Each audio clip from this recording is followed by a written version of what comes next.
Amém? Todos encontraram? Se alguém ainda não encontrou, diga misericórdia.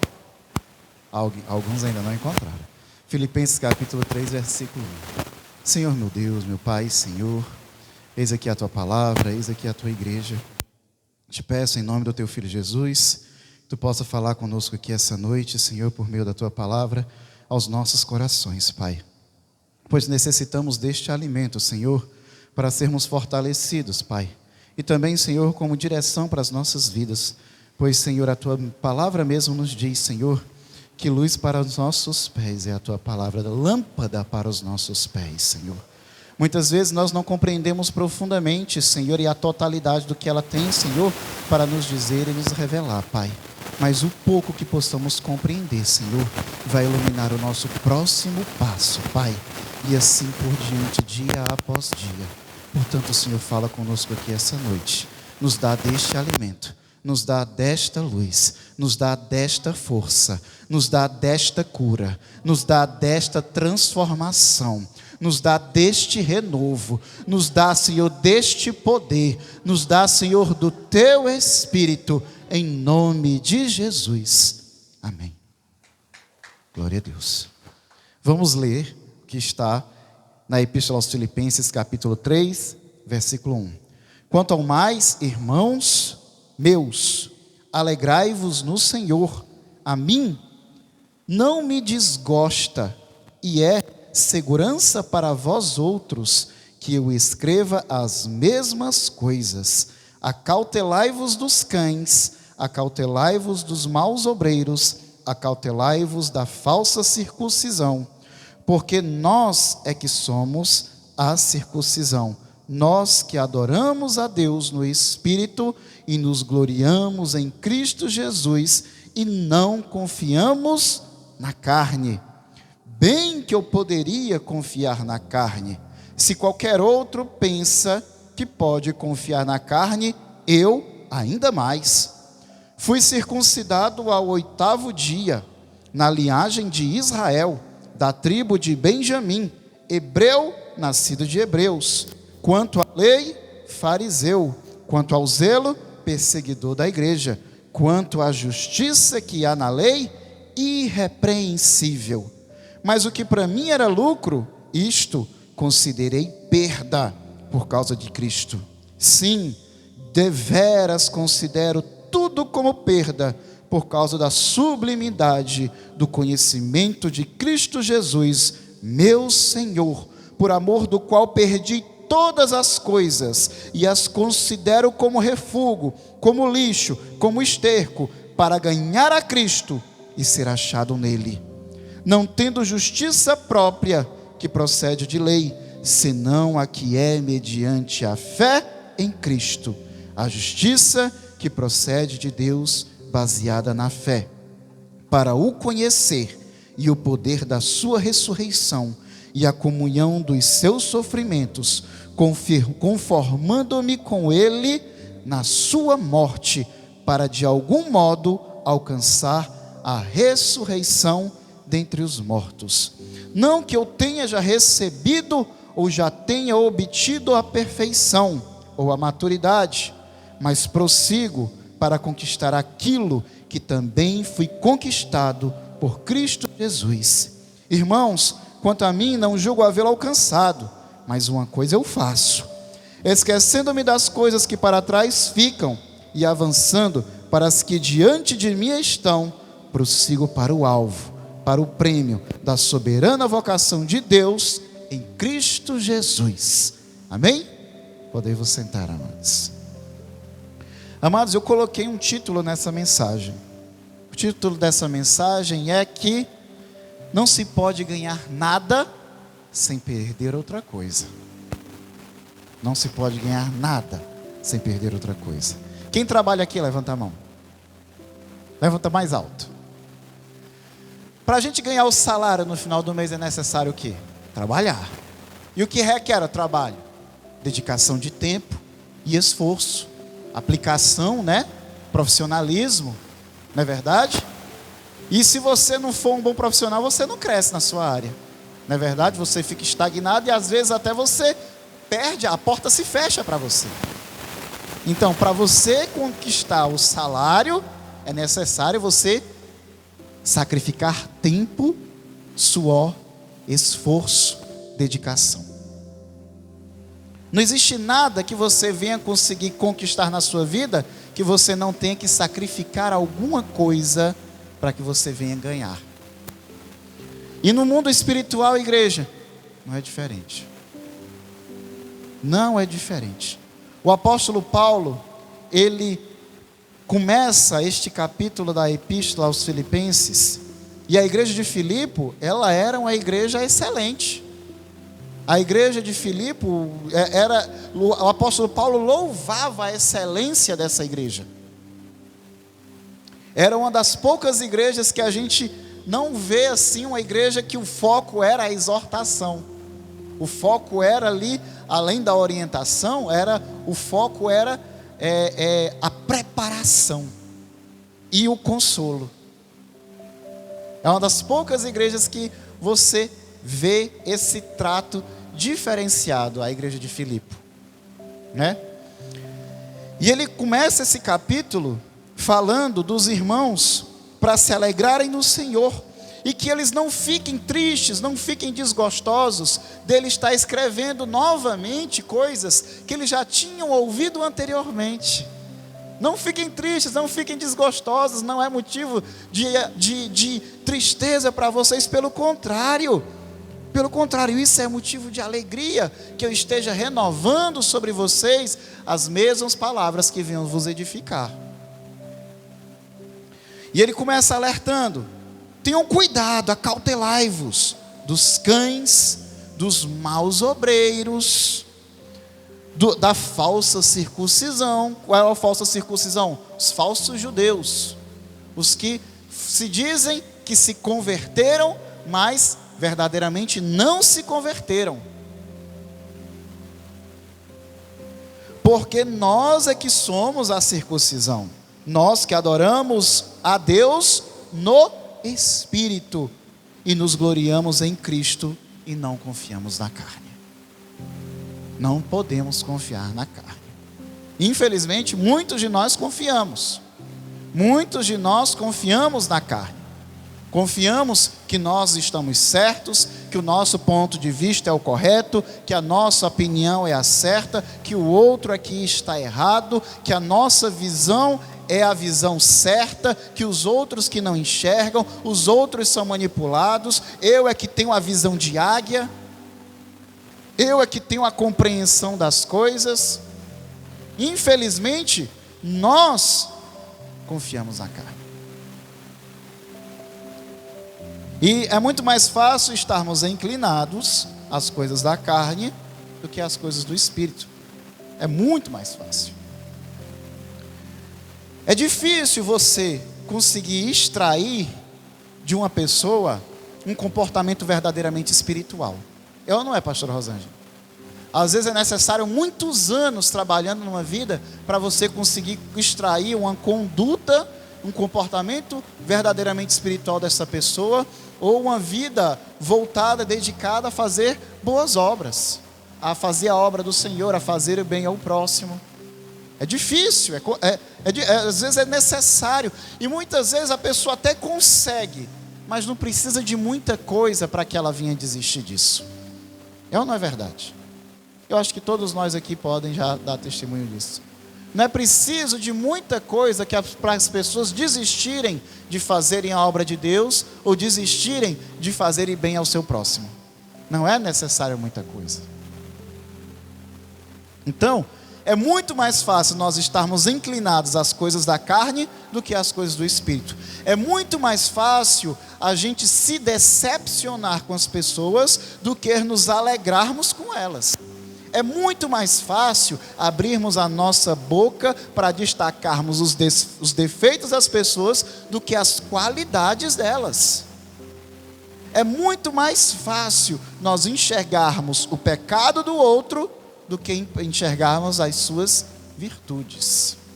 Então fica bem claro que as nossas inclinações, na maioria das vezes, são muito mais carnais do que espirituais. Mas nós estamos ainda nesse mundo. e ainda temos que conviver com esse corpo carnal. Faz parte da nossa luta, faz parte do nosso processo. E cada um de nós estamos aqui neste deserto, lutando nessa luta espiritual entre da carne e o espírito. Mas em nome de Jesus, nesse momento que estamos aqui, estamos nos alimentando da palavra de Deus, para nos fortalecer no espírito, para conseguirmos resistir às fraquezas da carne e suportar e vencer as astutas ciladas do inimigo. Quem crê assim glorifica ao Senhor. E que este momento não seja um momento qualquer, igreja. Não seja um momento vão. Não seja apenas tempo perdido.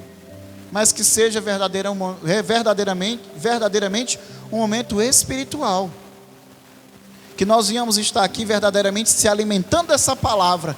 E cada um de nós oferecendo a nossa própria vida a Deus em sacrifício vivo, santo e agradável ao Senhor, que é este culto que celebramos a Ele neste momento, como nos fala Romanos 12:1. Amém? Então, mas ele diz, porque nós é que somos a circuncisão, nós que adoramos a Deus no Espírito, e nos gloriamos em Cristo Jesus, e não confiamos na carne. Ele diz, bem que eu poderia confiar também na carne. Se algum outro pensa que pode confiar na carne, eu poderia dizer que posso confiar muito mais. Se qualquer um acha que tem virtude, que tem bagagem, que tem experiência, que tem qualidades para dizer que tem aptidão, que pode confiar sim na sua carne, na sua capacidade, o apóstolo Paulo diz, pois eu posso muito mais. Aí ele começa aqui mostrando o seu currículo. Ele mostra o seu currículo aqui. Tem outra passagem também que ele mostra não apenas o seu currículo da sua tradição religiosa ou da sua tradição familiar, da sua genealogia, mas tem outra passagem que ele mostra do que ele sofreu pela obra de Deus. Das 4 vezes que ele foi açoitado, das 2 vezes que ele esteve em naufrágios, das vezes que ele foi preso, da vez que ele foi apedrejado. Ele mostra, ele relata o seu currículo. Se alguém pode dizer que pode confiar na sua carne, eu posso dizer que eu posso muito mais. Aí ele diz, eu ainda muito mais, porque eu fui circuncidado ao 8º dia, sou israelita da tribo de Benjamim, sou hebreu, nascido de hebreus, quanto à lei eu fui fariseu sim, quanto ao zelo persegui a igreja, quanto à justiça que há na lei eu fui irrepreensível. Ele aqui chega a ser até um pouco presunçoso, mas o apóstolo Paulo era um homem de Deus. Isso aqui ele fala com verdade. Se ele diz quanto à justiça que há na lei, ele está dizendo aqui, nada do que há na lei eu feri, quanto ao que há na lei eu honrei. É isso que ele está dizendo aqui. Quanto ao que há na lei, ninguém pode me acusar. É isso que ele está dizendo aqui. Então, tudo isso eu poderia me orgulhar. Tudo isso eu poderia me dizer, olha, isso tudo eu me orgulho. Tudo isso para mim é motivo de ser precioso. Mas aí ele vem no versículo 7. Mas o que para mim era lucro, o que para mim era motivo de orgulho, isto eu considerei perda por causa de Cristo. Sim, verdadeiramente, de veras, considero tudo como perda por causa da sublimidade, ou por causa do quê? Por causa do sublime conhecimento de Cristo Jesus, meu Senhor, por amor do qual perdi todas as coisas. Eu abri mão de tudo isso que para mim era motivo de orgulho, que para mim era precioso, que para mim era importante, tudo isso eu perdi, tudo isso eu abri mão e considero tudo isso como lixo. Nada disso para mim tem valor mais. Sabe por quê? Porque eu ganhei Cristo. Eita Deus, eita Deus, por amor do qual perdi todas as coisas e as considero como lixo, como refúgio para ganhar a Cristo e ser achado nele. Quem quer ser achado em Cristo aqui?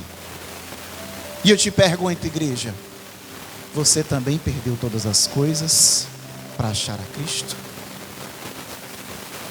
Você também abandonou todas as coisas?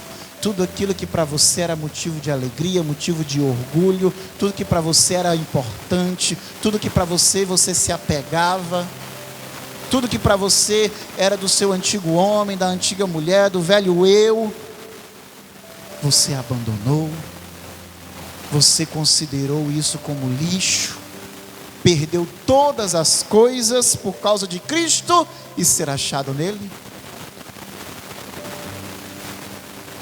É difícil responder. O apóstolo Paulo prova na sua vida que ele realmente fez isso. No dia que Jesus falou com ele, que ele estava no caminho para Damasco, para buscar cartas de autorização, para prender e açoitar os nossos irmãos do primeiro século, da igreja do primeiro século, o Senhor Jesus se revelou a ele num clarão que ofuscou a sua vista e o deixou cego por 3 dias. Coincidentemente, né? Foi por 3 dias também que Jesus permaneceu morto, né? E nesse clarão que ofuscou a sua visão e o deixou cego por 3 dias, ele só conseguia ouvir a voz de Jesus, que perguntava: Saulo, Saulo, por que tu me persegues? E ele pergunta: quem és tu, Senhor? E ele diz: eu sou Jesus a quem tu persegue. E ele só responde: o que queres que eu te faça, Senhor? Imediatamente ele se rende. Não era apenas a igreja, que Paulo antes ele ainda era Saulo, né? Que foi transformado em Paulo. Não era apenas a igreja que ele estava perseguindo, porque a igreja é o quê? A igreja é o corpo de Cristo. Então era Cristo, era o próprio Senhor que ele estava perseguindo. Por isso que ele diz: é a mim a quem tu persegue. Sou eu, Jesus, a quem tu persegue. E ele responde o quê? O que queres que eu te faça? E aí Jesus diz, né? Vai até a rua chamada à direita, entra na casa de um homem chamado Ananias, e lá ele vai ministrar sobre ti, impor as mãos sobre ti, para te ungir, te consagrar ao ministério que tu há de cumprir em meu nome. Passado 3 dias ele chegou até este lugar, e imediatamente Deus já tinha enviado um anjo para falar também a Ananias e o que iria se passar, o que iria acontecer. Só que Paulo já era conhecido por toda a igreja, por todos os nossos irmãos, exatamente pela perseguição que ele exercia contra os nossos irmãos. E Ananias, ele ficou com medo. Ele disse: Senhor, esse homem é conhecido como nosso ferrenho perseguidor. Mas aí Deus explica o que tudo ele iria fazer por meio dele, que por meio de Paulo ele iria levar a sua palavra, o seu evangelho, até mesmo aos reis. A palavra ia chegar. E foi o maior evangelista de todos os tempos. Deixou de ser fariseu, deixou de ser perseguidor, abandonou sua cidadania romana e passou a ser o maior evangelista que houve nessa terra. Ele deu prova de que ele realmente largou tudo, perdeu todas as coisas por causa de Cristo ser achado nele. E ele sofreu e não foi pouco não. Ele sofreu e não foi pouco não. E ele sofreu perseguição, não foi apenas dos judeus, dos seus antigos irmãos, né? Ele não sofreu perseguição, não foi apenas dos romanos, ele sofreu perseguição também dos próprios irmãos dentro das igrejas, que não concordavam com a visão espiritual dele, que queria disputar com ele a autoridade. Ele sofreu perseguição dentro da própria igreja. Mas Deus é bom e fiel, e quando o Espírito Santo de Deus está entre nós, né, Deus opera com concordância.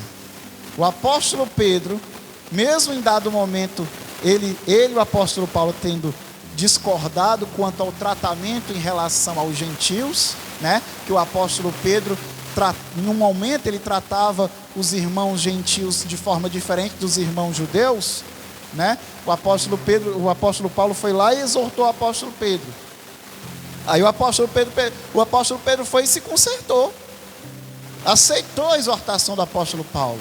E o apóstolo Pedro era autoridade acima da autoridade do apóstolo Paulo. O apóstolo Pedro era a maior autoridade da igreja. As colunas eram quem? Era Pedro, Tiago e João. Eram as três grandes autoridades da igreja, né?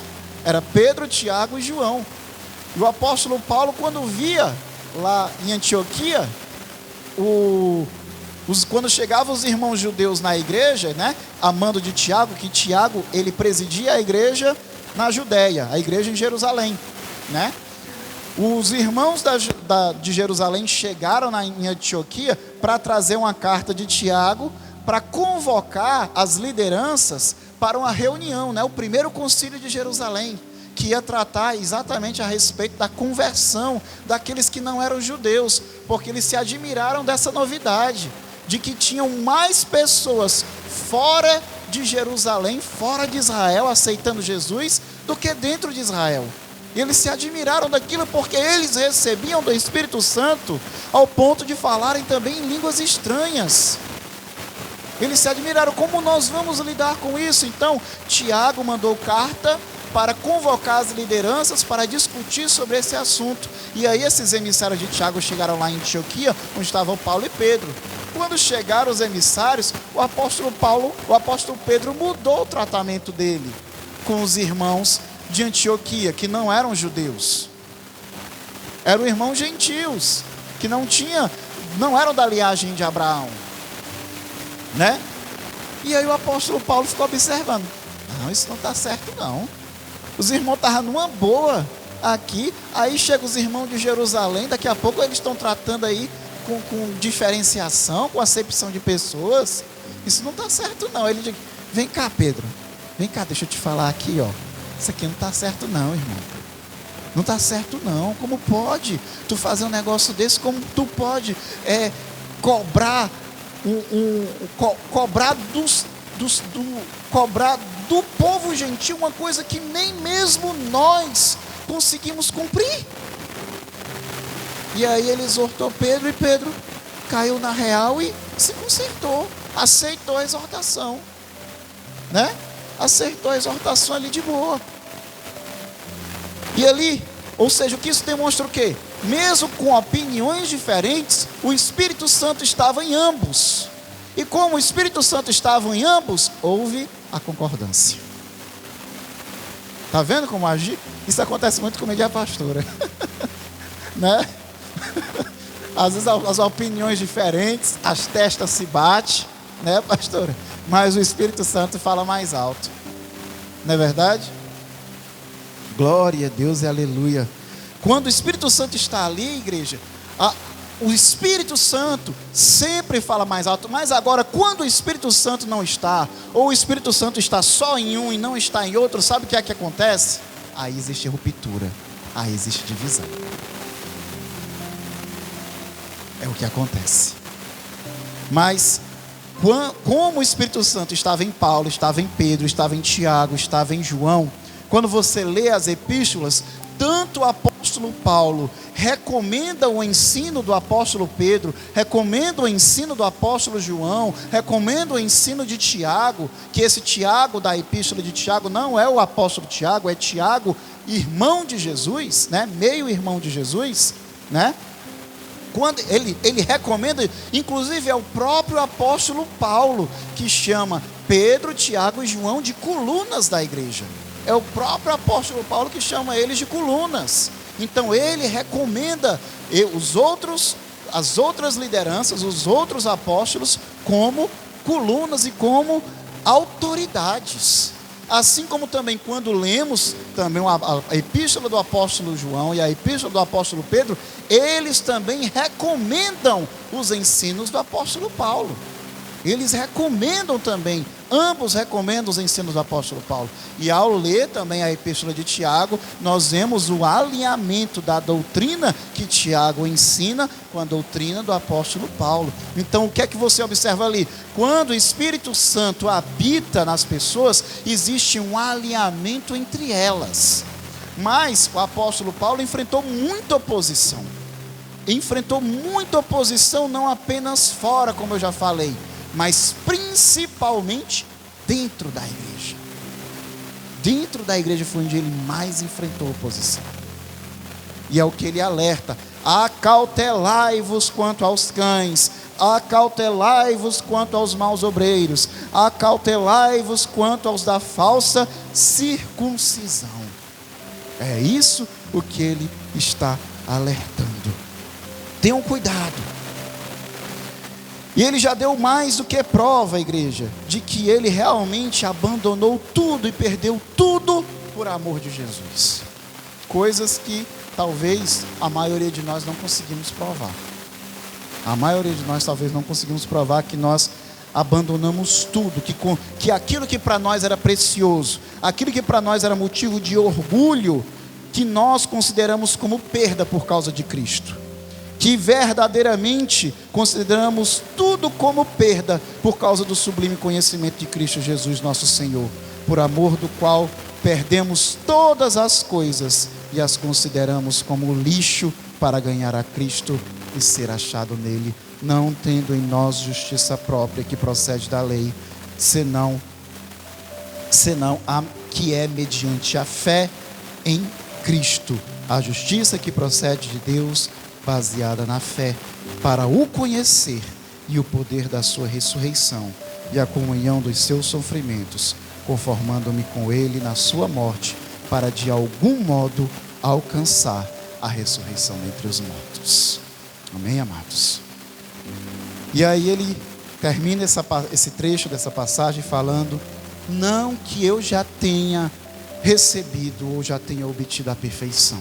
Lembrando que quando a gente lê perfeição na palavra de Deus, a expressão é teleio do grego, não significa essa concepção de perfeição que a gente tem no dia de hoje, de que é algo sem defeito, né?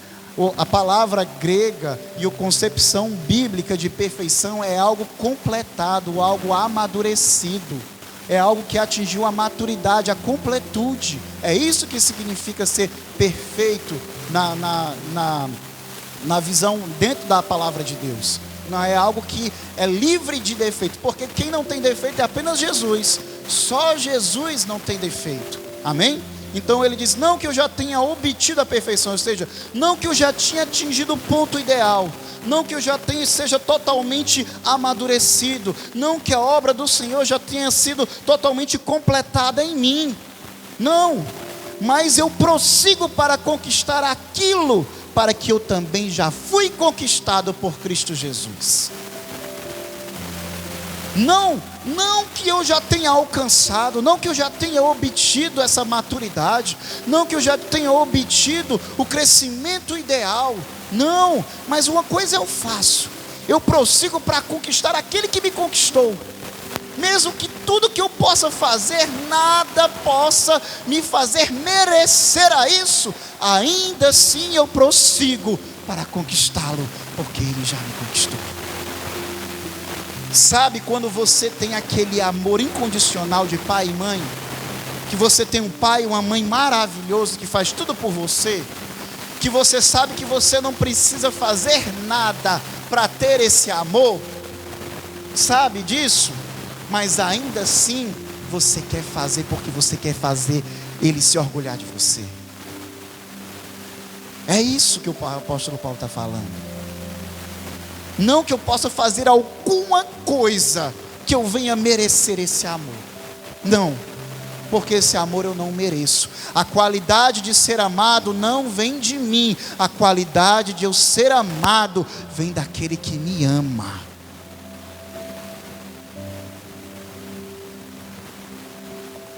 Mas de alguma forma eu quero orgulhar o coração do meu pai. mesmo que eu jamais possa fazer qualquer coisa que me venha fazer merecer, ainda assim eu quero orgulhar o seu coração.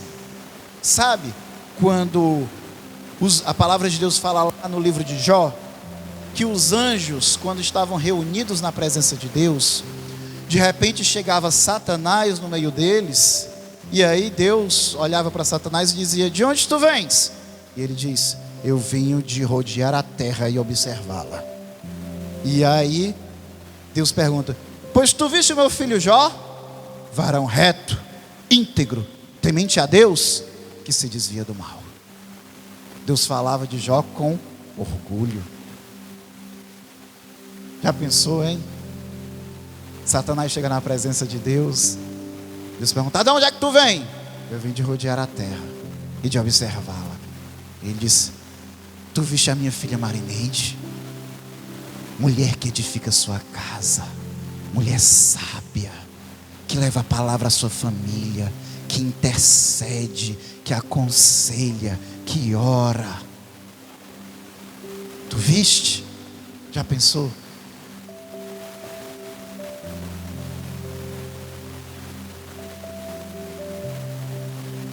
Tu viste o meu filho de Assis, verdadeiro adorador, aplicado no louvor, na adoração, na obra, em tudo que é necessário dentro da minha casa, em aconselhar e liderar a minha juventude naquele lugar, em ser um bom amigo.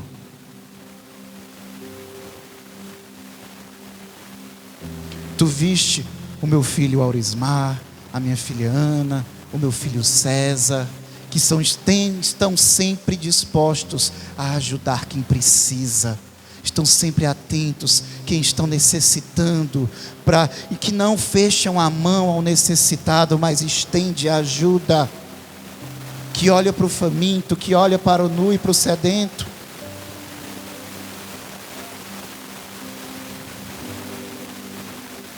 Se eu enxergo isso, igreja, você acha que Deus não enxerga?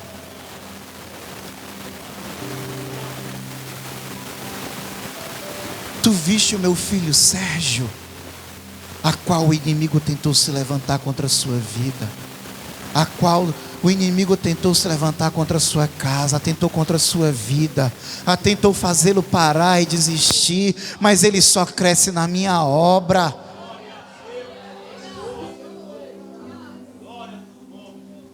Glória a Deus. Aleluia. Glória a Deus. Tu viste a minha filha Rosângela, abandonada ao nascimento, criada por pessoas que a maltrataram, criada não como filha, mas como empregada.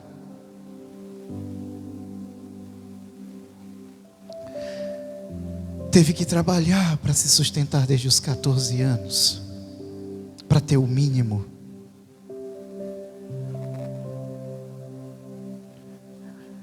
Por mais que tenha sido rejeitada por todos que devia tê-la amada, foi uma esposa dedicada por 45 anos. Foi uma mãe exemplar, como tem sido até o dia de hoje. Como pastora, tem exercido fielmente o ministério que entreguei na vida dela.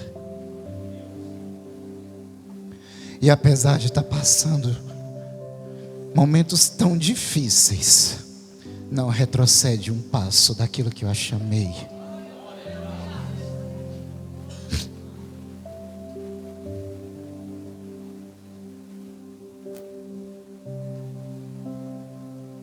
E quantas outras coisas Deus não pode falar de outros tantos entre nós que estamos aqui.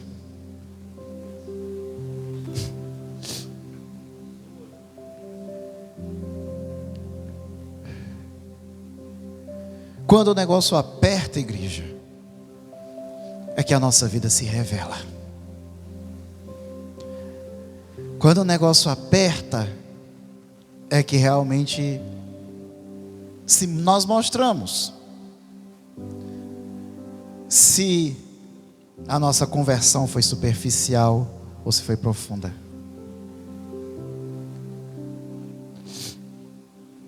Eu peço até desculpa para as pessoas que eu não mencionei aqui nos exemplos que eu citei. Não tem como eu citar a todos, né?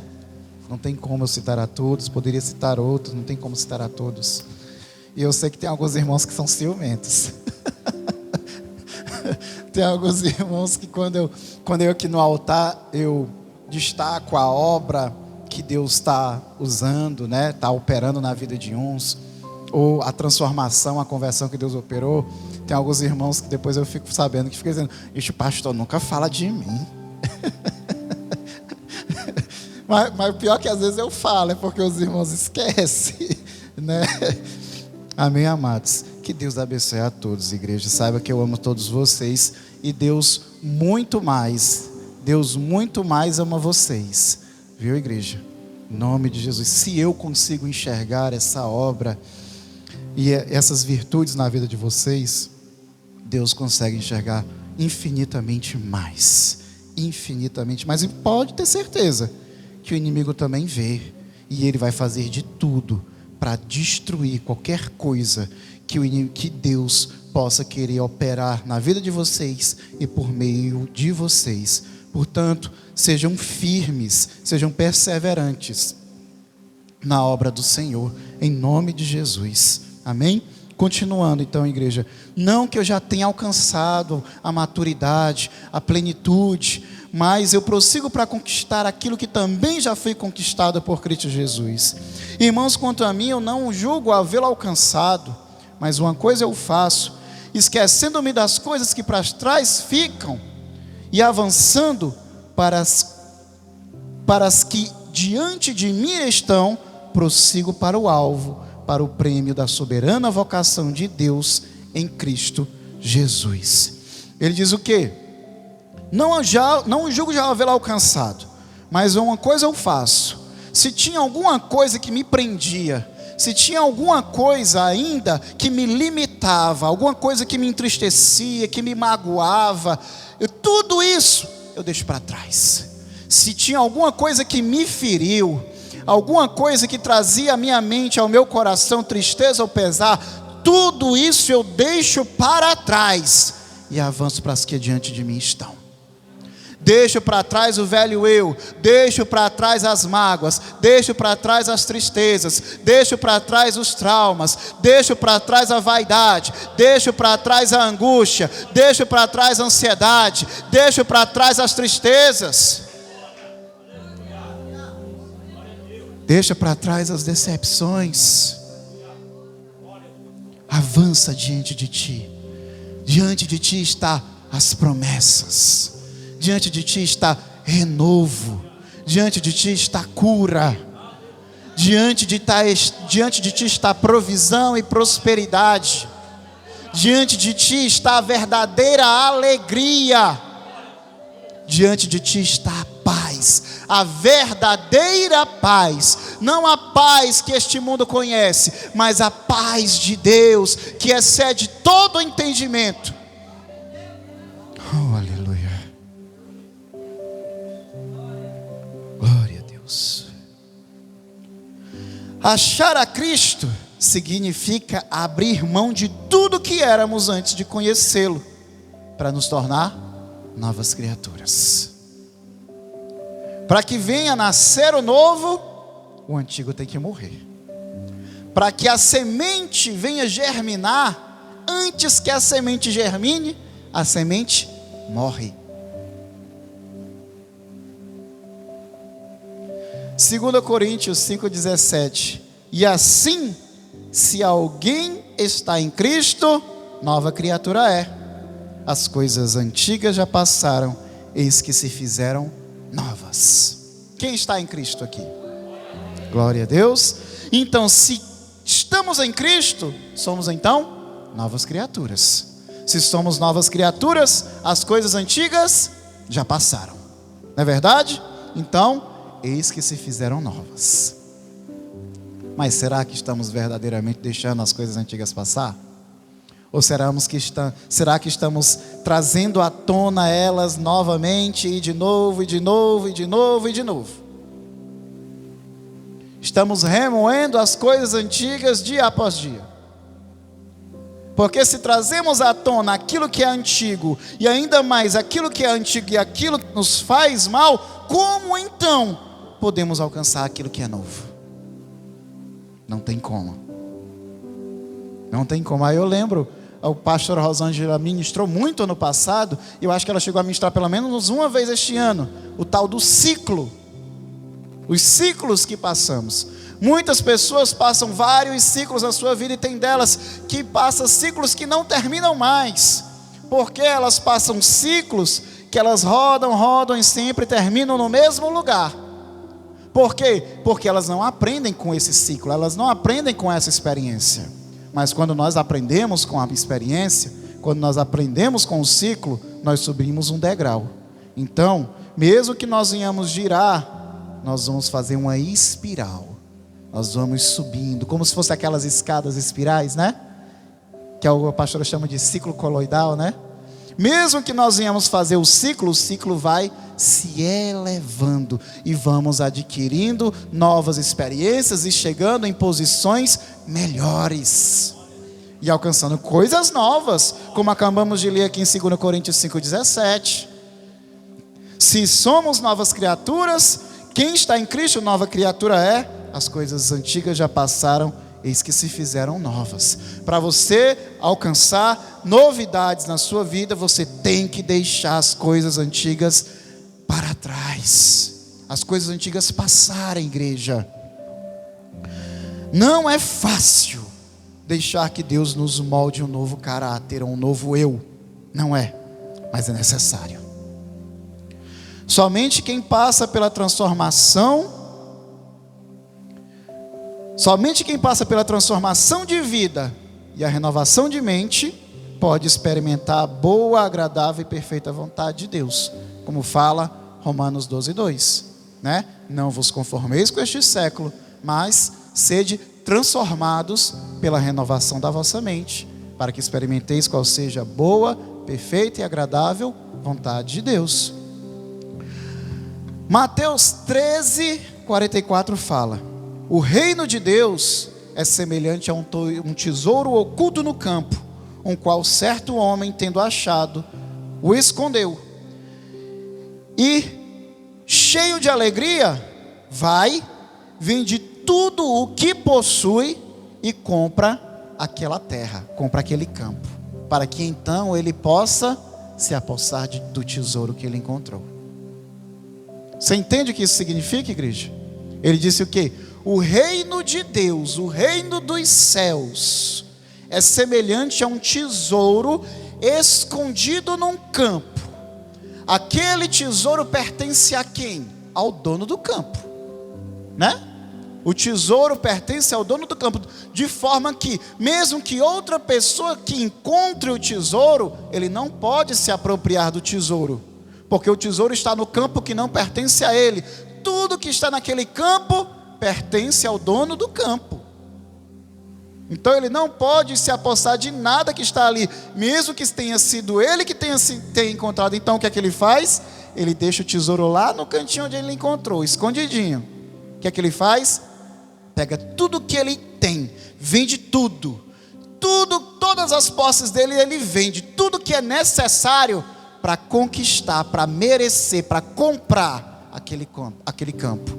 Então, finalmente, tendo adquirido e comprado o campo, então, ele tem direito ao tesouro. Ele está dizendo que o reino de Deus é semelhante a esse campo.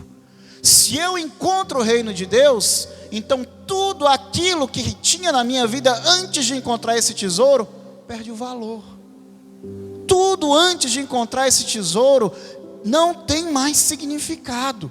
Só que o que acontece, igreja, é que as pessoas querem ter Cristo na sua vida, mas querem continuar com seu orgulho, querem continuar com sua vaidade, querem continuar com suas mágoas, querem continuar com seus vícios, querem continuar com suas intolerâncias, querem continuar com suas teimosias, querem continuar com suas maneiras mal educadas de tratar uns aos outros. Querem tentar conciliar uma vida espiritual com uma vida carnal, impossível. Querem conciliar Deus com o mundo.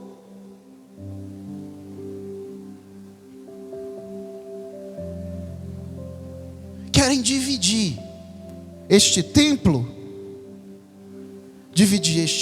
que somos nós, com o Espírito Santo de Deus e com as nossas vaidades. Não dá. Não pode. É impossível. Não tem como. Por isso que a gente vive uma geração de uma igreja fraca, uma igreja frágil, inoperante, uma igreja que por qualquer razão se desvia, uma igreja que não faz diferença. Somos 28% da população, que faz menos diferença do que fazia no começo dos anos 90, quando éramos um punhadinho de nada, mas que fazíamos a diferença. Por quê? Porque no meio da igreja cresceu foi fermento, não foi a massa. E eu pergunto, olha aí para o seu irmão, olha, mas não diz nada, só olha. Olha, Monique, aí para o teu irmão, não olha só para mim não. Você é fermento ou você é massa?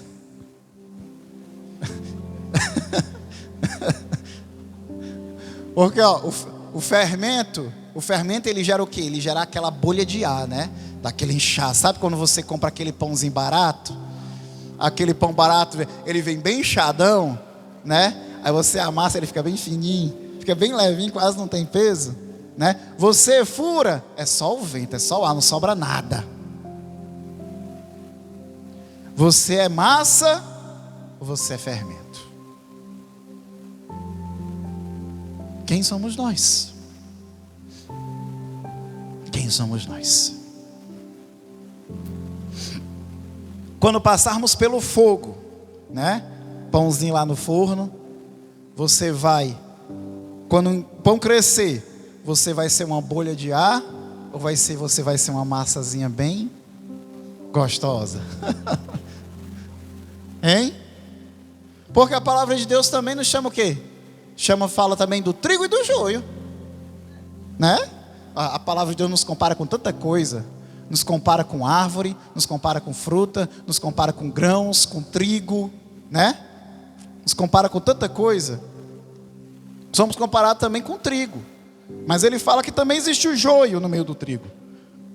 E o joio para nada presta, a não ser para ser juntado, amarrado e lançado no fogo para queimar. E o trigo é que vai ser aproveitado. Só que quando eles estão crescendo, eles parecem muito com o outro. Só que quando chega na temporada da colheita, o trigo está lá bem madurinho, amarelinho, a palhinha secando, e o joio continua verde. Aí fica bem facinho de separar os dois. Fica bem facinho de separar os dois. Quando chegar a colheita, você vai estar no meio do trigo ou no meio do joio? A colheita a gente não sabe quando é. A gente não sabe. Por isso a gente tem que estar preparado todo dia. Lucas 9, 23. Aqui é a palavra de Jesus. E dizia a todos: se alguém quiser vir após mim, a si mesmo se negue, dia após dia, tome a sua cruz e siga-me. Pois quem quiser salvar a sua vida, perdê-la-á. Quem perder a vida por minha causa, esse a salvará. Glória a Deus. Se alguém quiser vir após mim, tem que fazer o quê? Negar-se a si mesmo. E dia após dia tomar a sua cruz e segui-lo. Dia após dia, ou seja, é todo dia, igreja. É todo dia, não é só no domingo não. Não é só hoje não, igreja, é todo dia, dia após dia. Sabe por que é dia após dia? Porque dia após dia essa carne quer nos dominar. Dia após dia essa carne quer, não, sou eu que mando. Esse negócio de Espírito Santo aqui não, quem manda aqui sou eu. É por isso que dia após dia temos que negar a nós mesmos e dizer: Senhor, quem manda na minha vida é Tu, quem manda na minha vida é Tu, que o Teu Espírito reina em mim, pois onde o Teu Espírito está, aí a cura, aí a liberdade, aí a renovo, aí a transformação. Oh, aleluia! Confia em Deus, igreja. Quem confia em Deus aqui? Oh, aleluia! Eu espero que não seja só nesse momento.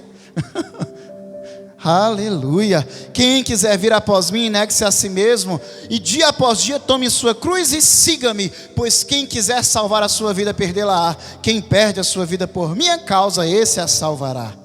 O que precisamos analisar em nossas vidas para saber se realmente estamos caminhando com Cristo ou apenas estamos iludindo a nós mesmos. O que precisa ser analisado, o que precisamos buscar em nossa vida para descobrir se verdadeiramente a nossa caminhada está lado a lado com Cristo, com aquilo que Ele nos fala. Quem quiser vir após mim, como aquilo que nos fala: vinde a mim, todos que estáis cansados e sobrecarregados, e eu vos aliviarei. Aprendei de mim, tomai sobre vós o meu jugo, e aprendei de mim, que sou manso e humilde de coração, e achareis descanso para a vossa alma, porque o meu jugo é suave e o meu fardo é leve. Quando ele fala, o meu jugo é suave e o meu fardo é leve, é andar lado a lado com ele. Jugo é o quê? É a peça que divide a carga entre dois animais. Então você divide a sua carga com Cristo. Então, como vamos saber se estamos lado a lado com Jesus? Como vamos saber? Ou se apenas estamos nos iludindo porque todo domingo eu estou lá na igreja para louvar o Senhor, os louvores bonitos dos jovens, dos meninos. Como vamos saber isso? Fazendo uma análise sincera da nossa própria vida. A gente consegue ser muito criterioso para analisar a vida alheia, mas a nossa própria vida, igreja, a gente parece que tem venda nos olhos. Parece que tem venda nos olhos. Mas eu quero abrir um alerta também. Eu quero abrir um alerta. A maioria analisa a vida alheia com critério muito rigoroso, né? E a própria vida parece que venda os olhos e não consegue enxergar muito bem. Mas existe também certos casos em que o inimigo ardiloso domina o pensamento das pessoas com um sentimento de culpa profundo e destrutivo. Sentimento de culpa que as pessoas se sentem como se elas não tivessem mais jeito. E isso também não é bom. No que nós temos que trazer não é culpa. O que nós temos que trazer é arrependimento. E é diferente. A culpa é o quê? A culpa é o peso e a tristeza profunda por aquilo que fizemos e reprovamos. É até aceitável que esse seja o primeiro sentimento, o primeiro passo para o arrependimento. Mas esse sentimento não pode ser permanente. Se você sente por muito tempo esse tipo de sentimento na sua vida, procure seus pastores para eles lhe orientarem. Viu? Mas esse é o primeiro sentimento, mas ele tem que se desenvolver para uma atitude de arrependimento. E o que é arrependimento? O arrependimento é o propósito, a certeza de que você não vai mais fazer aquilo. Essa determinação, não faço mais. Errei sim, está errado sim, mas eu não faço mais. Não faço mais. Essa vergonha, eu não faço mais o meu Jesus passar. Isso é arrependimento. E uma vez que você consegue alcançar essa determinação, você alcança o alívio, porque você sabe que Deus lhe perdoou. Se você não conseguiu chegar a este momento, procure seus pastores, porque você não tem que carregar a culpa está na cruz. Sobre você repousa o Espírito Santo de Deus e o sangue de Jesus. Amém? Glória a Deus. Mas para que nós venhamos ter uma análise sincera das nossas vidas, para terminar a mensagem de hoje, para saber se estamos verdadeiramente lado a lado com Cristo, ou saber se apenas estamos nos iludindo, nós temos que saber o que está nos dominando. E para saber o que está nos dominando, nós temos que saber, quais são os atributos e as características que estão mais predominantes na nossa vida, na nossa conduta. E aí, o que mais resume tudo isso é aquilo que está escrito lá em Gálatas capítulo 5, a partir do versículo 13, que fala: porque vós, irmãos, fostes chamados à liberdade. Quem quiser acompanhar, Gálatas 5,13. Porque vós, irmãos, fostes chamados à liberdade, porém não useis da liberdade para dar ocasião à carne. Sede antes servos uns dos outros pelo amor. Porque toda a lei se cumpre em um só preceito, a saber: amarás ao teu próximo como a ti mesmo. Vós, porém, vos mordeis e devorais uns aos outros. Vede que não sejais mutuamente destruídos. Digo, porém, andai no Espírito e jamais satisfareis a concupiscência da carne, ou a vontade, o desejo da carne. Porque a carne milita contra o Espírito, e o Espírito contra a carne, porque são opostos entre si, para que não façais o que porventura seja do vosso querer. Mas se sois guiados pelo Espírito, não estáis debaixo da lei. Ora, as obras da carne são conhecidas e são, atenção, essas características aqui não podem estar predominantes na tua vida. As obras da carne ou frutos da carne são conhecidos e são prostituição. Prostituição aqui, igreja, biblicamente é o quê? É toda imoralidade sexual. Toda forma de imoralidade sexual, tá certo? Prostituição, impureza, lascívia, idolatria, feitiçaria, inimizades, porfias, que são discussões tolas, ciúmes, iras, discórdias, dissensões, facções. Facções é o quê? Divisões entre grupos, amizades, denominações, tá certo?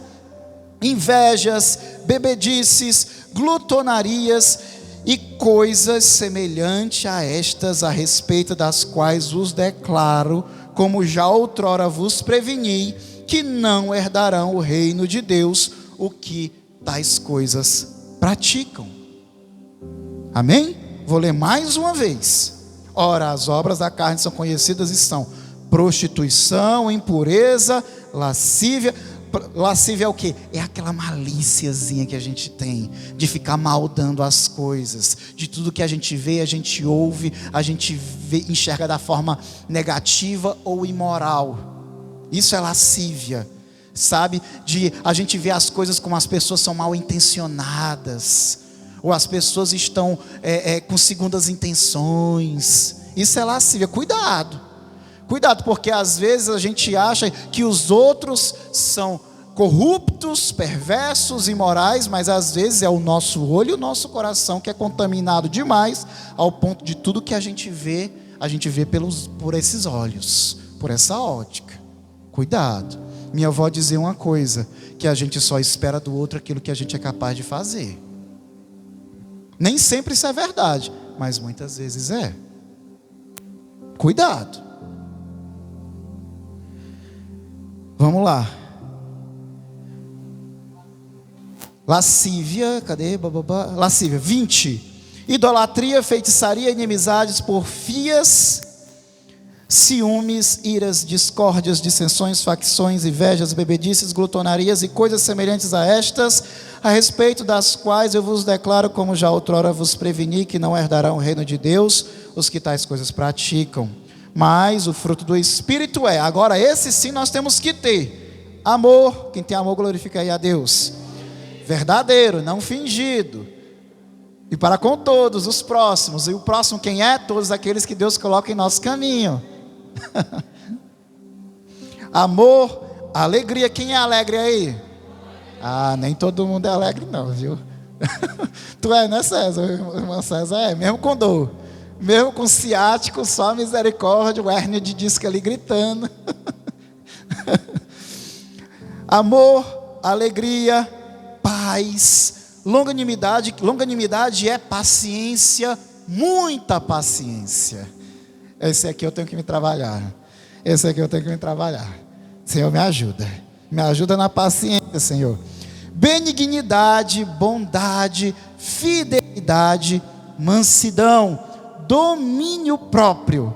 Contra estas coisas não há lei. E os que são de Cristo crucificaram a carne com as suas paixões e as suas concupiscências ou desejos. Vivemos no Espírito, andemos também no Espírito, e não nos deixemos possuir de vanglória, provocando uns aos outros, tendo inveja uns dos outros. Domínio próprio. Quem tem domínio próprio? Quem quer estar no calor do momento, quer responder o desaforo e consegue frear a língua? Hein? Quem é que consegue, hein? Quem é que quando ouve a piada consegue segurar a resposta? Hein? Quem é que consegue, hein? Quem é que sabe que estão falando mal de você, consegue também frear para não falar mal de quem está falando de você? Hein? Eita, na mulherada aí fica difícil, né, mulherada? É o fraco da mulherada, né? Hein? Complicado, difícil. Domínio próprio, tem que ter, igreja. Mas isso aí, tudo isso aqui, a gente consegue num passo de mágica, num estalar de dedo, plim, plim, assim, varinha mais, pum, Não, isso aqui é o quê? Disciplina, exercício, dedicação, propósito. E com o tempo, a gente vai alcançar. Quem recebe aí glorificar a Deus. Que Deus abençoe a vida de todos vocês, em nome de Jesus.